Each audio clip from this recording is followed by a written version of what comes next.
Assalamualaikum warahmatullahi wabarakatuh. Hamdan wa syukran lillah. Allahumma salli ala sayyidina Muhammad wa ala ali sayyidina Muhammad wa sallim taslima. Jamaah subuh yang sama-sama dimuliakan oleh Allah Subhanahu wa taala. Alhamdulillah, pada kesempatan ini kembali kita akan menyambung pembahasan kita semalam menyangkut masalah perjalanan Mi'raj. Ketika beliau tiba di Sidratil Muntaha, maka terjadilah pertemuan dan dialog komunikasi dua arah antara Nabi Muhammad SAW dengan Allah Azza wa Jalla. Begitu Nabi Muhammad berjumpa dengan Allah,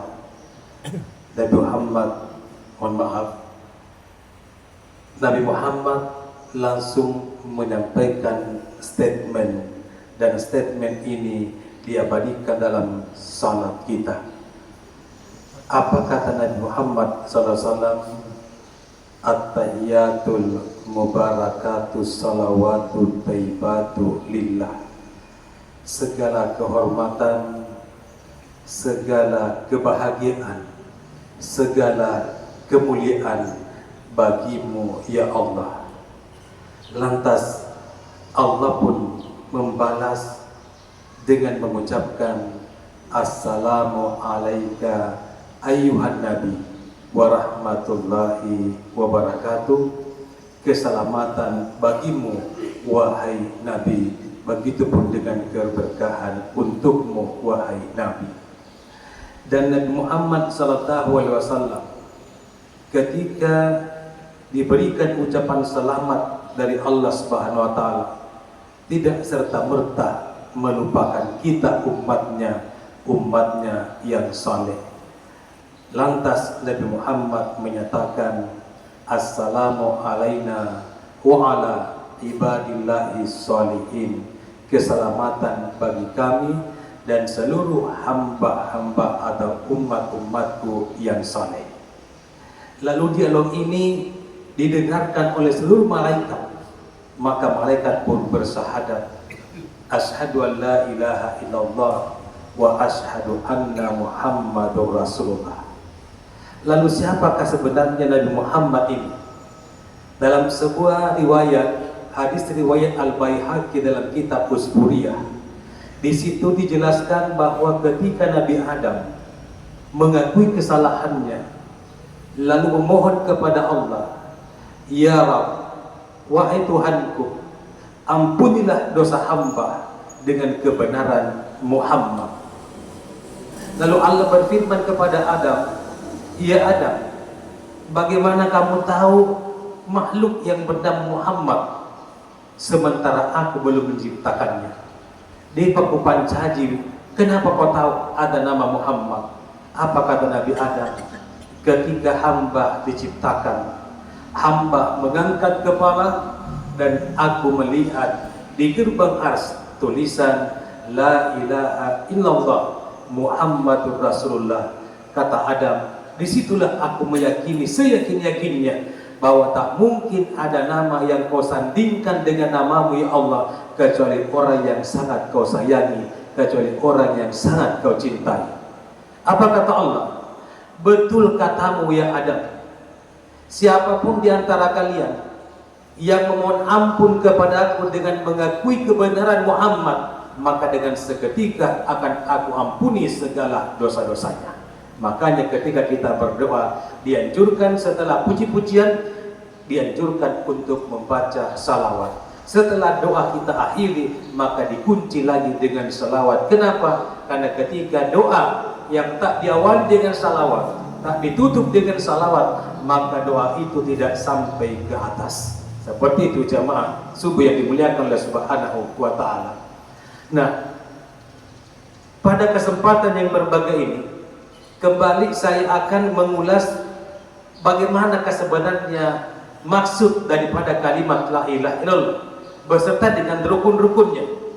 Jadi kalimat la ilaha illallah itu bermakna La ma'budu bihaqqin illallah. Artinya tidak ada sesembahan yang disembah dengan benar kecuali Allah Subhanahu wa taala. Lalu rukun syahadat la ilaha illallah ada dua. Yang pertama bersifat nafi, pengingkaran. Yang kedua adalah bersifat al-isbat, pengukuhan. Jadi yang pertama yang bersifat nafi yaitu la ilaha.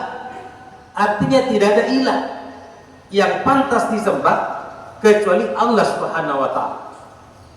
Lalu rukun syahadat la ilaha illallah yang kedua adalah illallah. Itu yang bersifat al-isbat, pengukuhan bahwa segala ibadah dan beribadah yang kita kerjakan hanya lillahi ta'ala, hanya untuk Allah semata. Lalu bagaimana dengan rukun syahadat Muhammadur Rasulullah? Rukun syahadat Muhammadur Rasulullah itu ada 4. Yang pertama, kita harus percaya terhadap apa yang dikabarkan, yang disampaikan Nabi Muhammad kepada kita selaku umatnya. Itu rukun yang pertama. Lalu rukun syahadat Muhammad yang kedua, melaksanakan segala perintahnya. Lalu rukun yang ketiga, meninggalkan segala larangannya. Dan rukun yang keempat adalah beribadah sesuai dengan yang dicontohkan Nabi Muhammad kepada kita selaku umatnya. Sebagaimana sabda Rasulullah, "Shallu kama ra'aitumuni usalli." Salatlah kalian sebagaimana kalian melihat aku salat. Nah, bagaimana salatnya Rasul? Yang pertama saya mau jelaskan dulu takbir. Takbiratul ihram ini hanya ada 2 model. Di luar daripada 2 model ini batal dan ditolak. Yang mana itu? Yang pertama, ketika kita takbiratul ihram, maka kedua tangan kita ini yuhadhi ala udhunaihi, maka harus rata dengan kedua telinga. Itu model yang pertama. Lalu model yang kedua, rata dengan pundak. Jadi di luar daripada 2 model ini ditolak karena tidak pernah dicontohkan oleh Nabi Muhammad SAW. Bukankah rukun syahadat Muhammadur Rasulullah yang keempat adalah beribadah sesuai dengan apa yang dicontohkan Rasul kepada kita selaku umatnya? Tetapi terkadang ada orang yang takbiratul ihramnya itu terlalu banyak haluan yang dia pakai. Allahu Akbar. Padahal kita berada di sampingnya. Jadi makanya Bapak Ibu yang berbahagia, ketika takbiratul ihram maka usahakan 2 model yang kita pakai.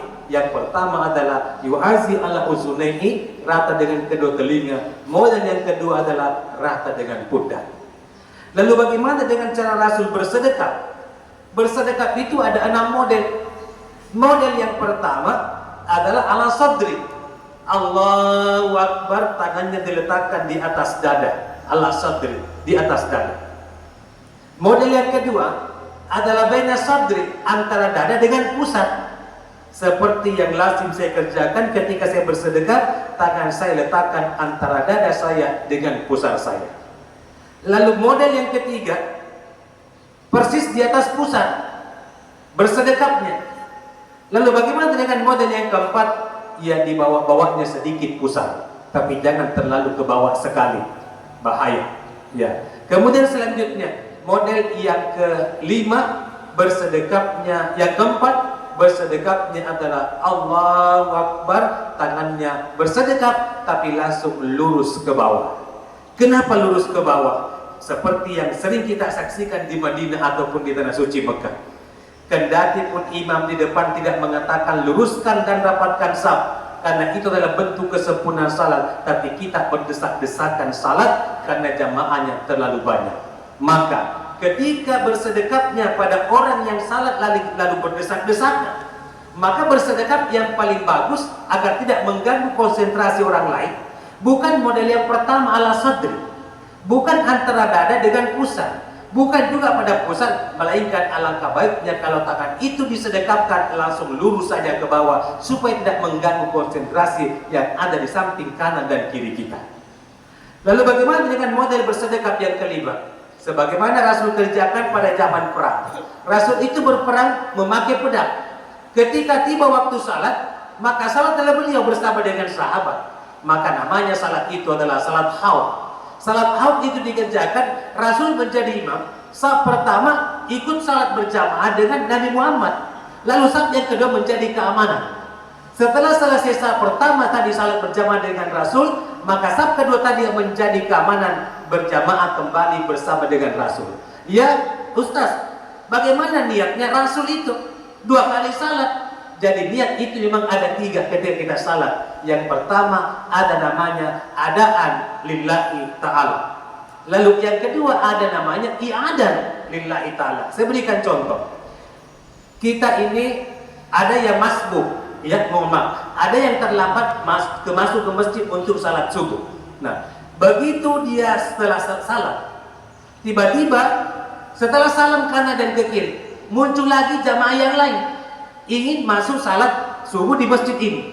Maka salah satu di antaranya ini boleh mengulangi salatnya. Tapi ketika salatnya diulang, maka niatnya bukan lagi adaan imaman lillahi ta'ala atau adaan makmuman lillahi ta'ala, melainkan i'adan lillahi ta'ala, agar supaya pahalanya semakin bertambah. Lalu ada niat yang ketiga namanya qadaan. Qadaan itu adalah mengganti. Boleh jadi kita ketika sudah puber. Berarti kalau kita sudah puber dewasa, berarti kita sudah diwajibkan untuk mendirikan salat 5 waktu. Dan boleh jadi ketika kita masuk usia puber dan sudah dewasa, boleh jadi masih banyak salat fardu kita tidak kerjakan. Maka kesempatan di bulan suci Ramadan ini, maka silakan mengqada salat kita masing-masing. Kalau salat subuhnya sering tertinggal pada masa remaja dulu, ketika malu salat 2 kali di masjid, maka ketika kembali ke rumah, kembali ke kamar, maka boleh kita salat subuh, ulang kembali salat subuhnya. Dengan apa? Dengan niat keadaan mengganti salat kita pada saat puber dulu yang pernah kita tinggalkan. Ini kesempatan di bulan suci Ramadan ini. Lalu jamaah berbahagia, ya, time is over. Waktunya sudah habis, tapi sebentar saya akan bahas sedikit menyangkut masalah ketika kita mengangkat tangan pada saat tahiyat. Ya, kapan tangannya diangkat? Ini beberapa pendapat yang berbeda. Namun karena keilmuan yang mengeluarkan pendapat diakui keilmuan dan kebenarannya, maka please silakan pilih sesuai dengan kata hati kita masing-masing. Ketika kita baca tahiyat, telunjuk kita itu sudah kita tegakkan, namun masih turun menghadap ke bawah. Kapan ini diangkat? Pendapat yang pertama, ketika kita mengucapkan 2 kalimat syahadat, asyhadu an la ilaha illallah wa asyhadu anna muhammadur rasulullah. Pendapat yang kedua, kapan diturunkan? Kapan dinaikkan dan diturunkan? Pada saat mulai membaca at-tahiyatul mubarakatuh salawatu taibatulillah. Kapan diturunkan? Pada saat selesai tahiyatnya. Lalu masih ada pendapat yang ketiga, kapan kita mulai mengangkat tangan? Pada saat mengucapkan 2 kalimat syahadat, asyhadu an la ilaha illallah wa asyhadu anna muhammadar rasulullah. Kapan diturunkan? Adalah pada saat tahiyatnya selesai. Yang menjadi pertanyaan, Ustaz, terkadang saya melihat orang yang saat tahiyat itu tangannya digerak-gerakkan. Iya, ada yang tahiyatnya asyhadu an la ilaha illallah wa asyhadu anna muhammadar rasulullah. Saya pernah juga secara langsung melihat orang seperti ini. Lalu yang kedua, ada juga orang tahiyatnya digerak-gerakkan tangannya melingkar, asyhadu an la ilaha illallah wa asyhadu anna muhammadar rasulullah. Lalu yang ketiga, yang lebih parah, ada juga yang pernah saya dapatkan salat sunnah, tahiyatnya tangannya digerak-gerakkan ke atas dan ke bawah, asyhadu an la ilaha illallah wa asyhadu anna muhammadar rasulullah. Lalu yang mana yang benar? Yang mana kita mau ikuti? Ketika saya di Kadar Ulama, pendidikan Kadar Ulama, Majelis Ulama Indonesia, saya tanya kepada guru saya, Pak Ustadz, yang manakah harus kita ikuti? Apakah digerak-gerakkan atau tidak digerakkan sama sekali? Apa kata guru saya? Ketika kamu takbiratul ihram, apakah ketika kamu takbiratul ihram tanganmu itu berapa kali kau angkat? Saya jawab, cuma 1 kali Pak Ustaz. Lalu guru kembali bertanya, apakah kamu takbiratul ihram? Apakah tanganmu itu kau gerakkan ke samping kiri dan kanan? Atau kau angkat 1 kali ke atas, 1 kali ke bawah? Saya bilang tidak. Apa kata guru saya? Kalau demikian takbiratul ihramnya, maka pada saat membaca tahiyat, telunjuknya dituangkan persis pada saat kita takbiratul ihram. Angkat lalu turunkan ketika tahiyatnya sudah selesai dan tidak perlu kita gerak-gerakan. Zaman dimuliakan oleh Subhanahu wa Ta'ala. Demikian yang sempat saya sampaikan pada ceramah subuh ini. Insyaallah sebentar malam kita lanjut kembali. Terima kasih. Wabillahi taufiq wal hidayah. Wassalamualaikum warahmatullahi wabarakatuh.